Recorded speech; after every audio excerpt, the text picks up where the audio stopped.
go. So we don't have anything up. Susan, can you put your screen up? I will get it back up. Okay. So we can just kind of go through what we got. Where did it go? Dan, you can just go ahead while she brings that up, I guess. Good. So welcome. This is the monthly or semi-monthly Mechatronics Community Exchange meeting that we started a few years back just to help anyone in the country who was starting a mechatronics program or wants to keep their mechatronics program strong and vital to their economy. The background is we were trying to start a fab lab and another community college was trying to start a mechatronics program. So we had a common friend and put us together, and we just started talking about, give me your strengths and weaknesses and some of the pitfalls that you went through, and it really helped us create the Fab Lab and their mechatronics program. So Marilyn really has helped facilitate this mechatronics community exchange, and that's the whole purpose, is to help everyone with their mechatronics programs. Technology changes very rapidly. Keeping the labs are expensive, and the resources of trying to help each other out, that's its intent from the very beginning. So I guess we should start with introductions and then get started. Again, my name's Dan Horine with Virginia Western, and our mechatronics program is 10 years old. I've got David Berry to my left. I'll let him introduce himself, and then we'll go the rest of the room. David Berry, and I heard him talking bad about me earlier. So you might have already introduced me. I'm new here. I've only been here 2 months. Can you get closer to the microphone? I don't know where the microphone is. I'll just talk to the corner of the laptop. Okay. I'm fairly new, and I'm new to the Fab Lab here and Fab Lab in general. A little garbly, but we got it. Okay, good. Dan Davidchik, are you able to speak? I guess, Marilyn, if you and Susan want to. Can you hear me? Yes. Yeah, that's the $1 million question, I guess. We can. Very good. I have audio. Ta-da! So I'm going to introduce Dan a little bit. Dan had a mechatronics program about 7 years before we started ours. And he had was it a Department of Labor grant, Dan? Yeah, we had the President's High Growth Job Training Act grant, and that was awarded back in 2004. I think we were told at the time we were the first federally funded grant with a title mechatronics in it. And so he really helped me with, first getting public awareness out what the name is. He really kind of hammered that home with me, and it's now, I'd say, a household word almost in the Roanoke region. Go ahead, Dan. Tell them the rest about who you are so everybody in the group knows. Okay. Well, I've been at Central Community College in Nebraska for, 12 and a half years, and I came here from another walk. I wasn't in education or mechatronics for that matter, but we had an industrial tech program, and we partnered with some businesses, one of which was Festo, and we started a mechatronics education center in Nebraska to kind of build on what we had existing already in electromechanical, and we, with our mechatronics education center, we did a lot of outreach, and we actually did some training in about 12 different states. And I think Dan and I met at an ACTE conference back in 2007 or something like that. And we've been revising and upgrading things, and outreach is a big part of it, getting students into it. We switched at our college from a non-traditional student incumbent worker type student emphasis to more of a student that was a traditional age, and they were full-time students. And that has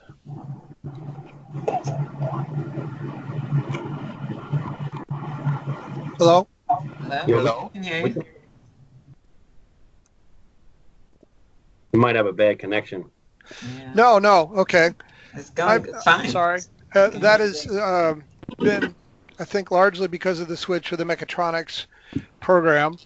Now we are on another federal grant from the National Science Foundation, and that is to take our existing mechatronics and we're adding on a process instrumentation and control pathway. So, How many years are you into that project? We just went over our first year. Okay. so Dan, was it, so did you made that shift intentionally just by recruiting in high schools? Did you make a like a dual enrollment program or something? Well, we've got somewhat of a dual enrollment with especially with our local high school near Columbus. They just built a $50 million new high school, and they put in a STEM academy, and they had an instructor who was teaching about a semester's worth of our mechatronics program in his course. He's offering the electronics courses in our first two fluid power courses, and he's starting to do some things with PLCs in the high school. But no, the reason for the instrumentation and process instrumentation and control pathway was because for many years the processing facilities, food processing, ethanol plants, even power folks have been asking if we can introduce instrumentation into our college. It's not it's not a replacement for mechatronics with the electromechanical emphasis. It's another pathway after we take the core classes. So essentially what we're doing is adding on a different second year for the most part. Like a specialization? Yeah, another specialization. So for example, instead of having more discrete manufacturing focus, we're having more of emphasis on continuous process measurement, final control elements, process control configuration, and networks that we will work with in a process industry, so a DCS and things of that nature. Control valve class. I mean, it's it's more specialized. We've got components of that, and we do a little PID tuning and things of that nature in our mechatronics degree, but again, that's more for the discrete manufacturing, and this is going to be more for continuous batch processing with liquids and gases primarily. Great. Yeah, that's great. And I changed roles personally. I'm the instructor that is working on the development of that program right now, and it's been a big learning curve for me. Great, thank you. So, can I ask one more question? Could you do you have like a program sheet Yes. outline? Would you mind sharing that with all of us? You could send it to me, and we'll post it in the Google Drive and wherever else. So you want a plan of study? Is that what you're saying? Right. I think we can get a good idea from that. Yeah, sure. Anyone else could ask questions from there. Thank you. Mr. Bass or Mr. Morgan. Yes, Gary Morgan. I'm at the College of Lake County, which is about 40 miles north of Chicago. Just a quick history of what we've been doing with mechatronics. Back in, must have been like around 2012 or 2013, we were part of a first round TAC grant where Anne Arundel Community College was the fiscal agent. And I led a development team to develop a 30 credit hour certificate which we have been running now. I'm thinking we must be on about our 13th cohort, and it's going extremely well for us. And a year ago, we were funded with an ATE grant. Congratulations. Thank you. To do 4 or 5 things, one being the development of an associate degree, of which right now we're aligning it as we build it with Siemens Level 2 certification as well as PMMI. We also have a large component of the grant where we're developing low-cost trainers to be used in the high schools, along with another deliverable for dual credit pathways. And Anne Arundel Community College is doing the design and development on the low-cost trainer. And then another component which we're really proud of, which is being led by Florida State College in Jacksonville, which is a partner with us in the grant.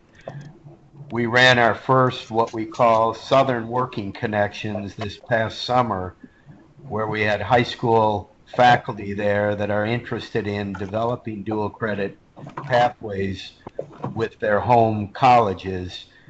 We took them through a 1-week workshop on some basic mechatronics principles and using the first low-cost trainer that was designed. When you say low cost, are you talking under 500, under 1,000? We defined it, Dan, as under 1,000. Okay. And there are going to be three individual low-cost trainers that are subsystems of the final system when they come together. And we've gotten some really good reviews on it. The curriculum and lab manuals are being written now for those. And although we're targeting their use in high schools, I think they could also be applicable in some of the intro courses in community colleges. Okay. And we're working with Flate and Marilyn on a dissemination of our work and also alignment of skill standards into the degree. I retired back in 2012 as the Dean of Engineering and Math, but the college has retained me on a part-time basis to manage the TAC grant as well as the NSF grant. And then I periodically teach as adjunct. So that's kind of my background. Okay. Great. Ed Bass, are you available, sir?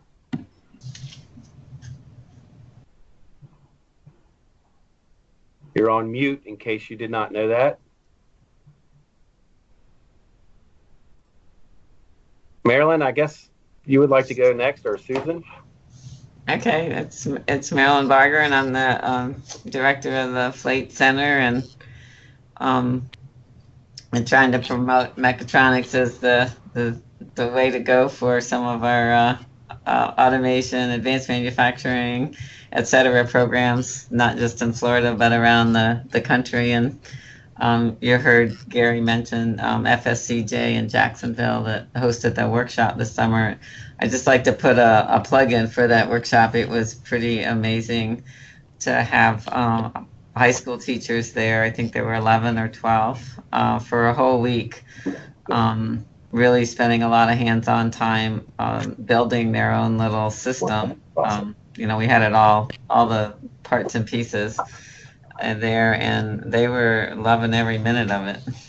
It was great because we probably all know that they don't have that much opportunity to have that kind of in-depth training, and they know a little about it and the programming for PLCs, but not you know, they don't have time to practice. They don't have equipment to practice it. So it was really great. They were every one of them was really, quote, into it.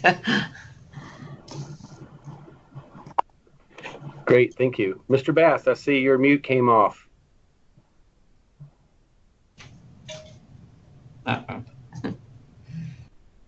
Guys, if you could introduce the next speaker, I'm not ready yet. Okay. I think that's it, other than Susan. Hi, I'm Susan, and I'm the Senior Staff Assistant here over at Flate. She's our technical, I won't say wizard yet. We're working on it. You're doing a great job. Yeah, right. So we all got to try to keep up with this technology, you know? Right. Kind of stuff. So let's go back to the agenda. I've forgotten what we said we would do next. We'll kind of go down through. So next was the ATE Community MCE website and then Mechatronics Education.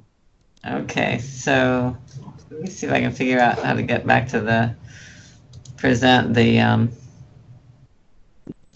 can get that back up here.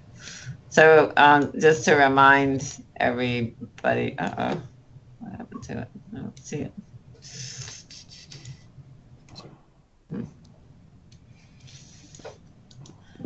It's supposed to come up in this. Oh, here we go. Let's see. So last year we had the opportunity through the ATE program. I don't know if those of you who have a project know this, but ATE Central has some pages, or they have the opportunity for projects to build a simple web presence, web page through them.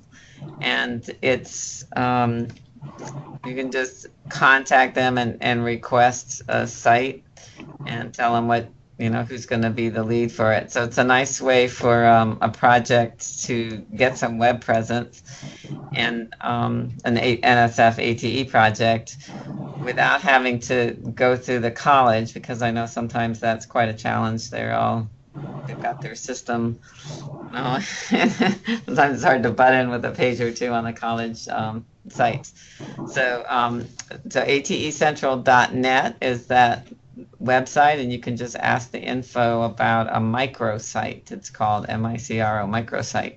And so that's what we built here for the community exchange. We were actually one of their kind of trial microsites. Can everybody see that? Is it big enough? Is it big? I don't know. It looks small on my screen, but I don't know why. It is fairly small, Marilyn. Yeah, what's going on here? I don't know how to make it bigger. It's just a simple web page. I don't know how to do it different. It's kind of like cut off as well. Yeah, right. I see that. It's like really. You had it. There it is. There it is. It's coming. Got it? Full page. Somewhere. There. Okay. All right. So, but it's still small, right? Yeah. No, it's full size, pretty much. Really? Okay. It's small on my end. Maybe it's my eyes, Dan. Yeah, maybe there's a setting on the screens, because mine is small also. Oh, now it's big. Actual size. Okay. Okay, great. So it's just one page. It doesn't do much, but I'll scroll down for everyone. So I put our partners who have really been contributing, some financially and some intellectually, up there on the top. A little bit about us. And here's our fall schedule. And you can check up at the top where the URL is. And then we got the Skype link posted there earlier this week. And then the survey that we started using last year is in kind of this next piece, where we have that incoming student survey for mechatronics or advanced manufacturing, whatever they might be called. We were trying to get different programs across the country to administer this. It's hosted on Flate's SurveyMonkey. So all you have to do is go there and link, get the link to your students, either in class or extra credit or after class or in the lab or something. This week, Dan did it with his students, and we just sent him the results. What you get from SurveyMonkey is I can send a PowerPoint that has some pretty graphs to it that summarizes the answers to each question, and then the other is you get the raw data in an Excel sheet from that, so you can investigate a little bit more. And the intent of the survey was to find out what the students, why they're there, where they came from, and some about their background. So we asked about their math courses and science courses that they may have taken, if they were in a CTE program, biggest reasons they thought they were there and enrolled in the program. It's just sometimes good to know a little bit more about your students, and you get to know just talking to them. So Marilyn, I want to expand on that just a little bit. Part of our Pace Me project was recruitment, and we were conducting activities that we really wanted to know if they were paying off. And Marilyn luckily was already involved with the group and had the survey. So we figured the best students to ask are the students we already have in our programs. What was it that encouraged them to pursue a degree in advanced manufacturing or mechatronics or whatever that was? And so that's the whole premise behind the survey from my perspective. Well, I thought it would be interesting for us to kind of compare notes. Recruitment comes up off and on about in conversations, getting young students into the program, and we can target recruitment better if we know which ones actually what people look like when they do get it, the students look like when they do get in the program, what motivated them. Was it a particular experience, or was it just they like hands-on, or they like the cool toys, or their brother or sister or whatever kind of thing. So if we would get enough data nationally, we could look at it from that perspective to see what students are in those programs as well. So then there's a couple other opportunities there and some projects that I've kind of involved in. So you can download the SurveyMonkey version, a PDF of the survey on this project link right where my finger is right now. Or the direct link is in the line above it where it says 1718, incoming student survey. It goes right to the SurveyMonkey link, and that's what you would send to your students. So anyway, we just invite anybody who wants to do that. I'll see them when they come in, and we'll just download and send you the results for your particular students. So there's a couple of other activities going on in the NSF-ATE community that some of you might be interested in. There's this group called CORD, which some of you might know as the host of the NCPN conference. That's the National Career Pathway Network conference. So it's all about pathways and generally articulation kind of things. How do we get students from middle school, high school into community college and beyond programs, especially in CTE. So they have a particular project that has developed some case studies. I would say, I don't know, they're case studies. They're project-based learning scenarios that were built with industry and educator partners, and there's one set of them that were built about advanced manufacturing that are probably appropriate for most mechatronics programs. They're looking for people now that these have been built to test. They all have an industry scenario within them, and they also have some employability skills built into them with assessments for the employability skills as well as assessment for the technical piece. So there's, again, a website for those. I won't go to that right now, but you can come to this website and look at the kinds of activities and projects that you could pilot test if you were interested. And there's some stipends available for doing those tests, and somebody at the CORD organization would help you engage in all of that. Then there's one other project that's actually doing a bigger survey, this PathTech Life survey. It's a little bit more intense, and it's a little bit more broad-based for engineering technologies. So it includes energy programs, blah, blah, blah, et cetera, something related to us, not nano, not biotech, not information technologies. So kind of programs that are related, I would say, to advanced manufacturing and mechatronics. And that survey is run by some real sociologists who know what they're doing and collecting information about people. They have an IRB for their survey, and it's a little bit longer. It's a little more comprehensive.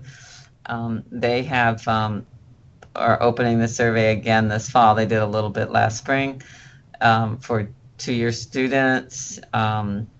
There's some preliminary data that they had a presentation for. You can check out the high-tech website where they gave a presentation. They have a $25 stipend thing for the students, and if a particular program engages or wants to have their students participate, they have I can't remember the amount. I'll say $250 stipend for the program if you get 50% of your students engaged. So that's you tell them that you have 70 students that you think you will take the survey. If you get 35, you get that money, and the students also get their stipend. So they're building a pretty big portfolio. I think they've got about 400 or 500 students in the spring.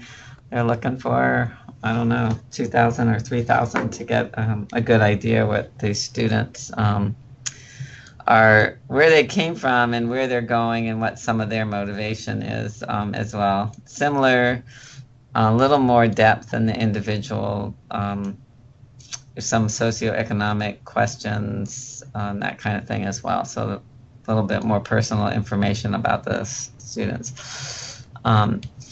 So anyway, they are pushing along with that survey. I have to bombard you with survey opportunities, but whatever. Just sharing the news.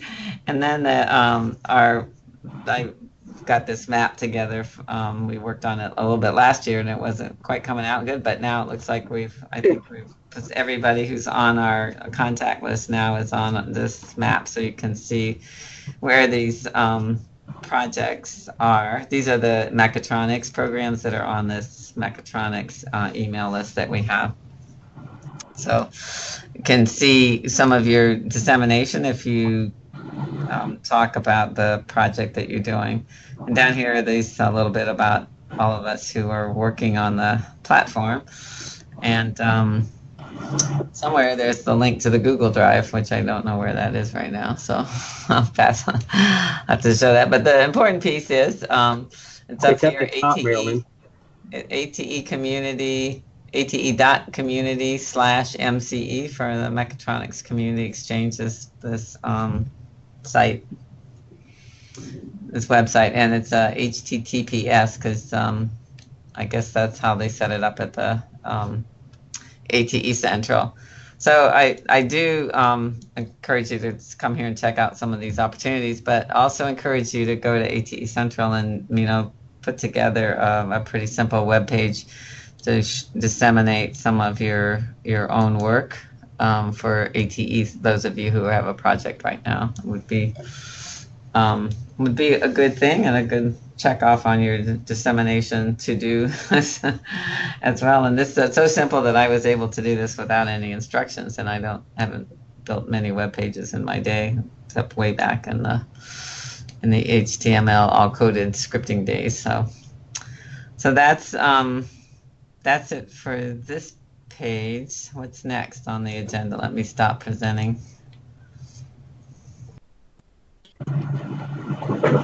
I'd like to show everyone the kind of how the survey looks. Okay. Let's see if I still have it here. Where'd it go?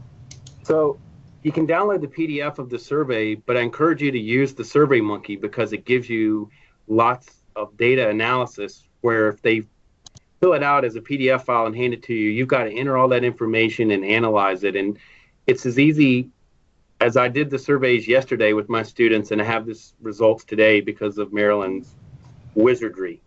Yeah, you're right. Well, I went to the wrong page. Let me see if I can find it again. Okay.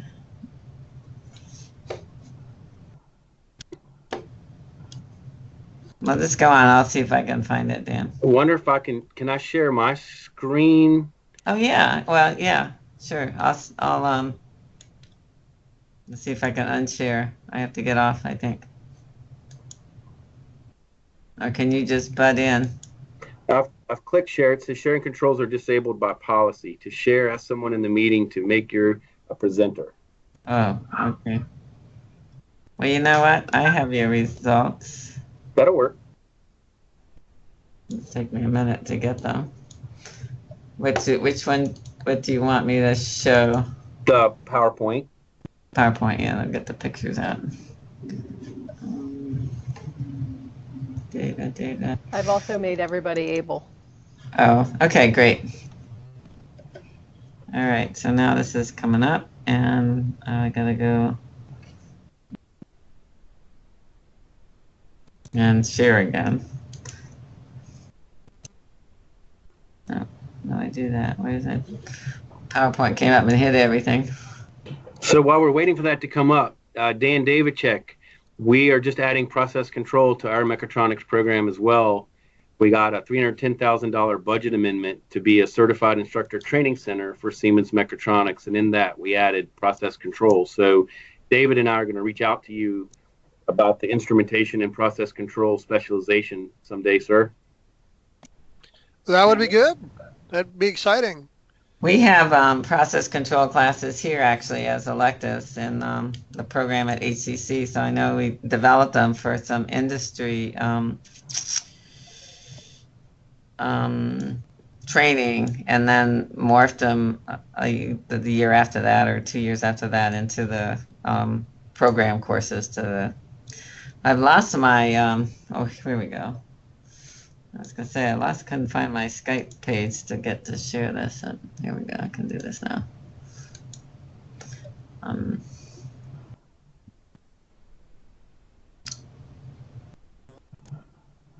This PowerPoint. Here we go. Here it comes.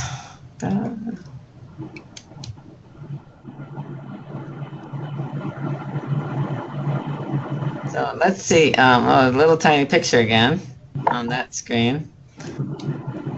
There you go. I see what I now. I'm figuring out how to do this. So we'll just go through it fairly quickly, Okay. so everybody can kind of see. We did this as of yesterday. We had 23 students respond, and I'd say almost 70% of them are in my associate's degree. I did offer it for extra credit in an orientation to engineering and engineering technology program. So you kind of see the breakdown. Some of them are just in a certificate. Good. You're doing good, Marilyn. So more data, right? Most of our students are full-time, only like less than 15% are part-time.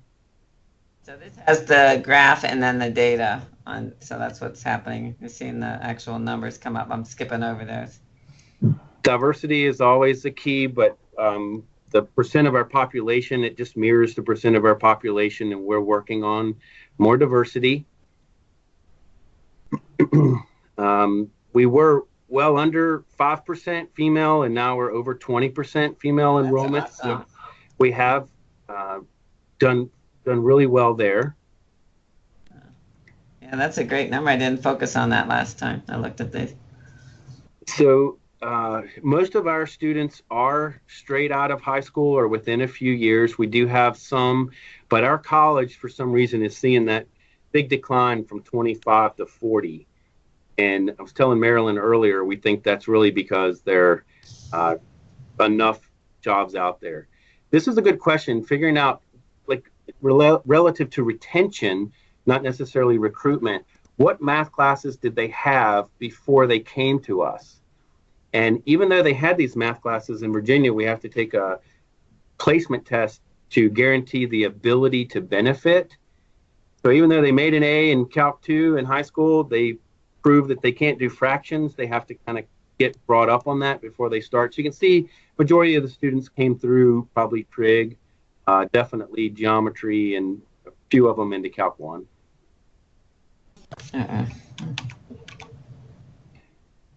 It's great from the science perspective to find out what sciences they had. We would prefer all of our students have some physics in high school and some chemistry in high school, especially for the MT1 certification, and looks like they're taking more biology and earth science. Yeah, so maybe that's something you can work on. Right.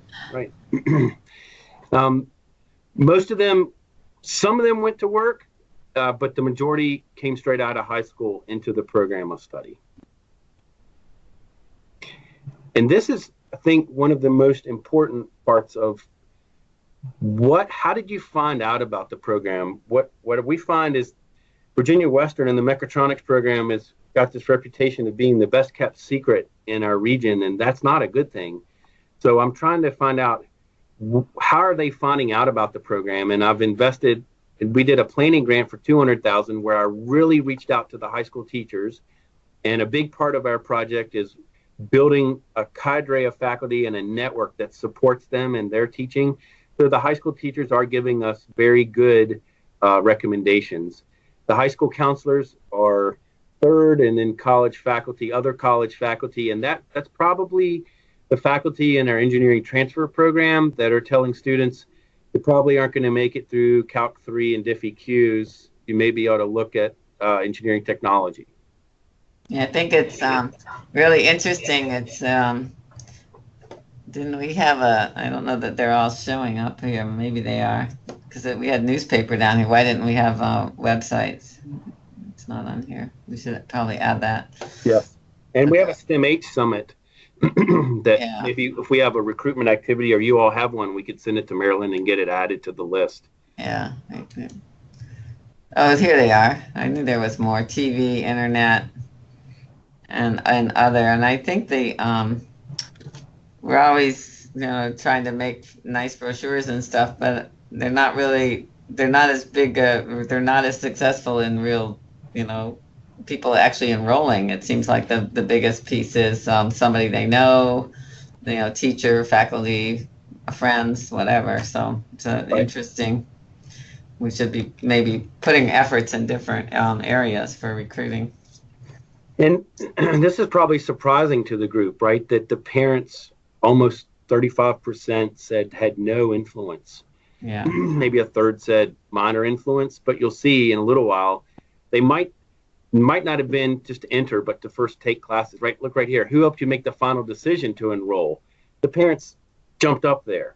Yeah. So maybe it was once the students had kind of made up their mind, the student felt like there may have been, or the parent may have felt like the student was committed and they wanted them to follow through. Right. Interesting. Skills USA, one part of our grant was focused on career and technical student organizations. So I'd love to add TSA to this list too, but Skills USA, the high school or career and technical program is big, and we're going to look at the other category. We haven't had time to really figure out what those were that helped them make their final decision. So because of the international credential, the students feel very comfortable that there's solid employment. Recently, as of about a year ago, we recruited an auto parts manufacturer from Italy, a brewery from San Diego, and a brewery from Oregon. So they think we're going to make drive fast cars and drink a lot of beer. But it is some solid employment opportunities. Interest, I think, is important, and aptitude is what we're finding out. The money is, of course, number 3. Still on the top. Another thing.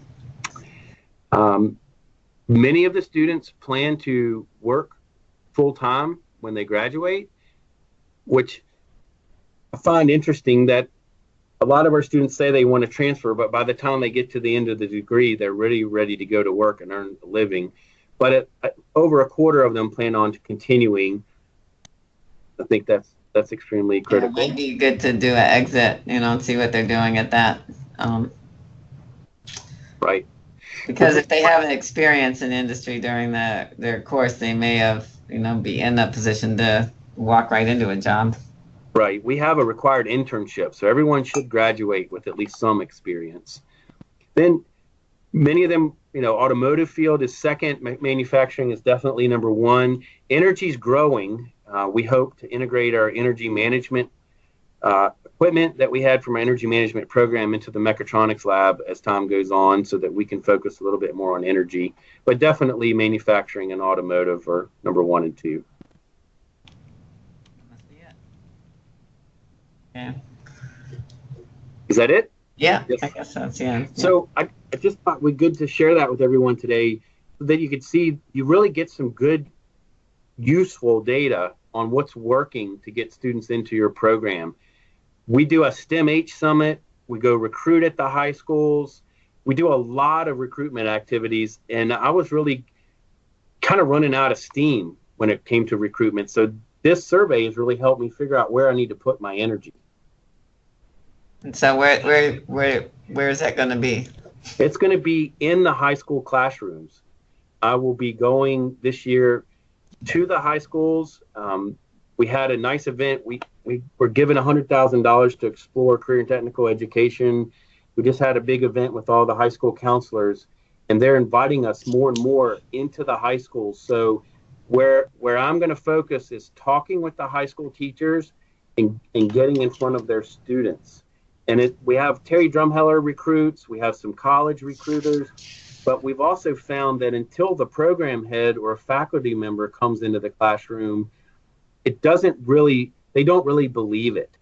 They think they're being sold a bill of goods. So I can attest to this because I haven't done this recruitment in the high schools for our academy, our dual enrollment program.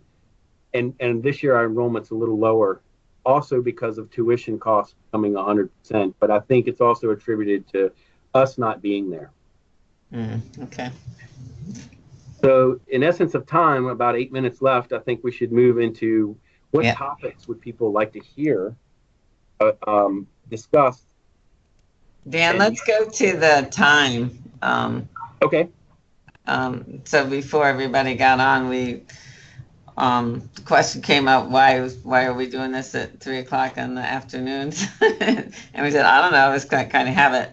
But as the three of us that were on the phone at that point said earlier on Fridays was also good. So we wanted to hear from the rest of the crowd if 10 in the morning worked on Fridays for this kind of a call.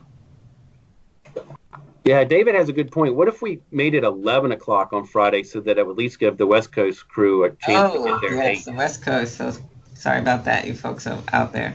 Good point. 11 o'clock. I'm good all day Friday, so I think That would work for me as well. This is at best. Okay, great. And I know someone said that someone started teaching at 11:20. Yes. Yeah. Um, We're talking about Eastern time.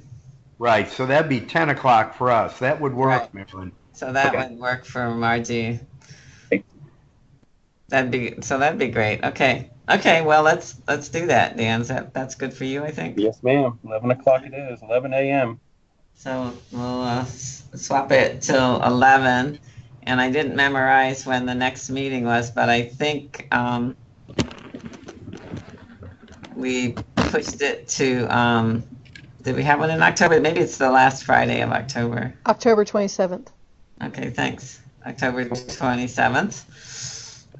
That's the Friday after the PI meeting, for those of you who will be in at the NSF PI meeting or related to that.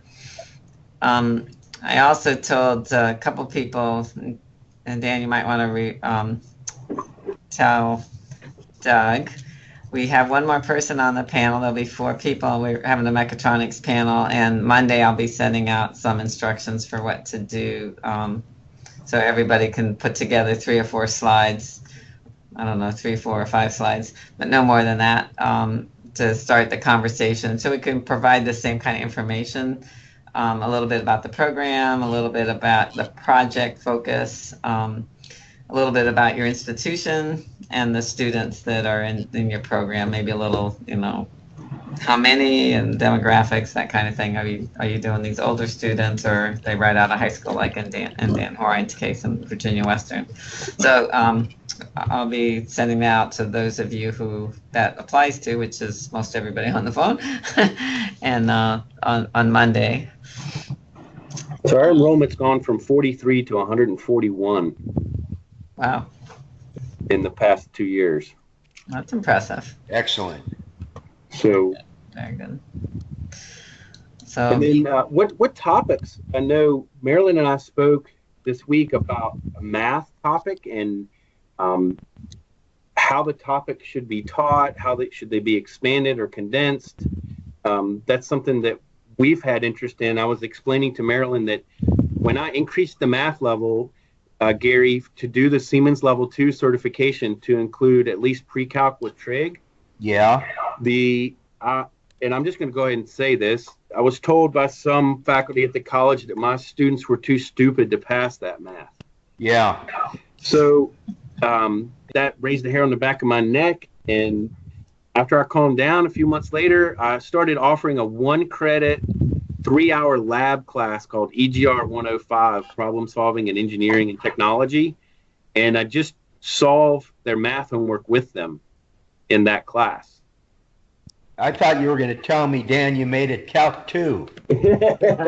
No, I'd like to keep my graduation rate high.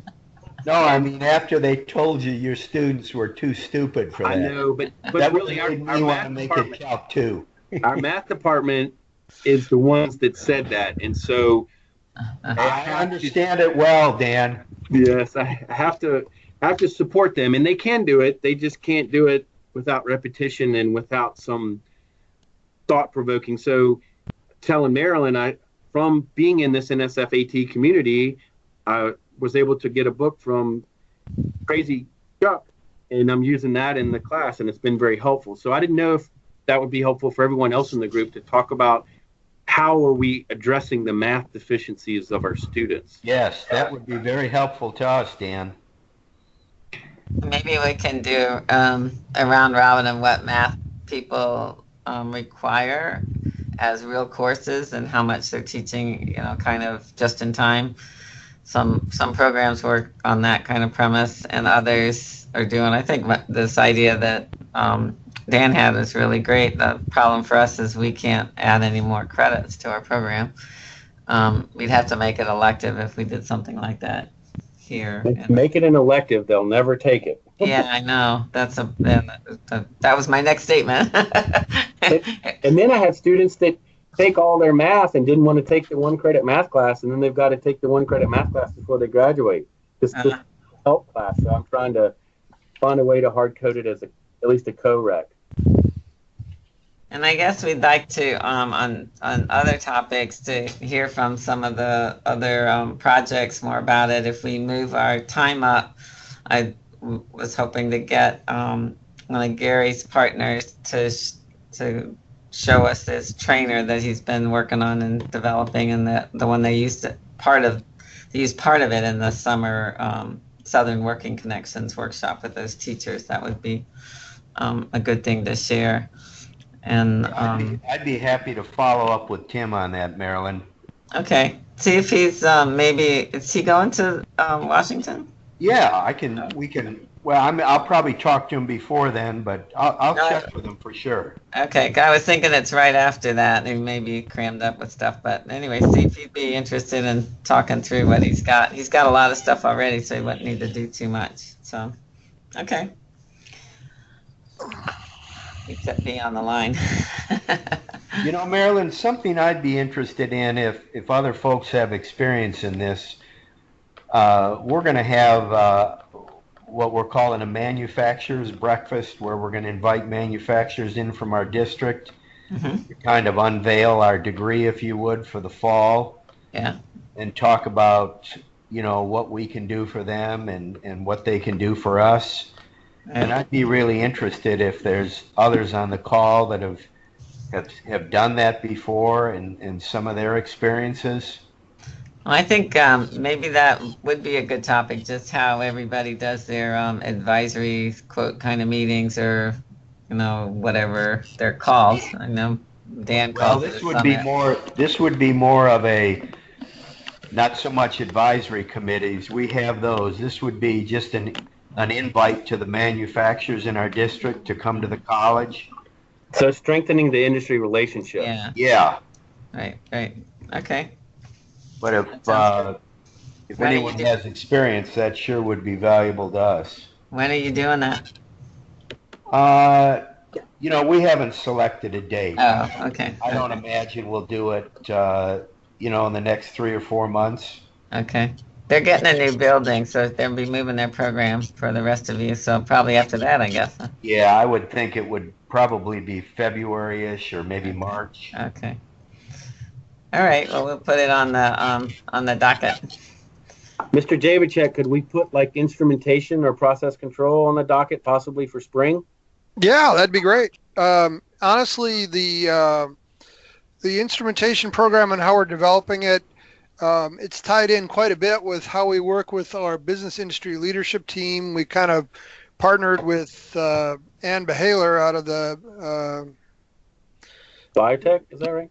No, CTC. out of the CTC, and she helped kind of moderate and get us going with that. But yeah, we have a very robust industry engagement process, and that is really important for us because we have essentially a nickel to buy a dollar when it comes to equipment. Mhm. So we're in the middle of all that right now as we're trying to secure donations and get discounted purchases, and I'm sure by spring we'll have resolved some of that stuff, and we'll hopefully have some of our labs that are built and be developing the classes for the fall. Okay, great. That sounds great. I know Ann's process there, or her organization there, but anytime somebody has a great industry relationship, I think it's always good to hear how it works. So it's nice. We'll find some day. We haven't actually looked at dates for the spring, but we will. We'll be doing that soon. So Well, and I think probably when you get a chance to speak with probably Doug Pauly at DC, I won't be able to make it this year, but at the ATE conference, maybe you'll get some brainstorming there too with others on the panel. Okay. Yeah, we'll do that. All right. I think we're a couple minutes over. Thank you, Marilyn. I hope everyone enjoyed, and please invite anyone else that you know that would like to start or keep their mechatronics program vital. We would love for this group to grow. Well, maybe high school. I'm sorry, high school instructors. Sure. Yeah. Okay.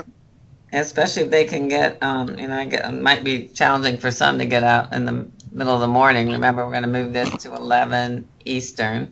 Well, it'll be noon for us, so it'll be lunchtime. Want to be earlier? Oh, yeah, it would be.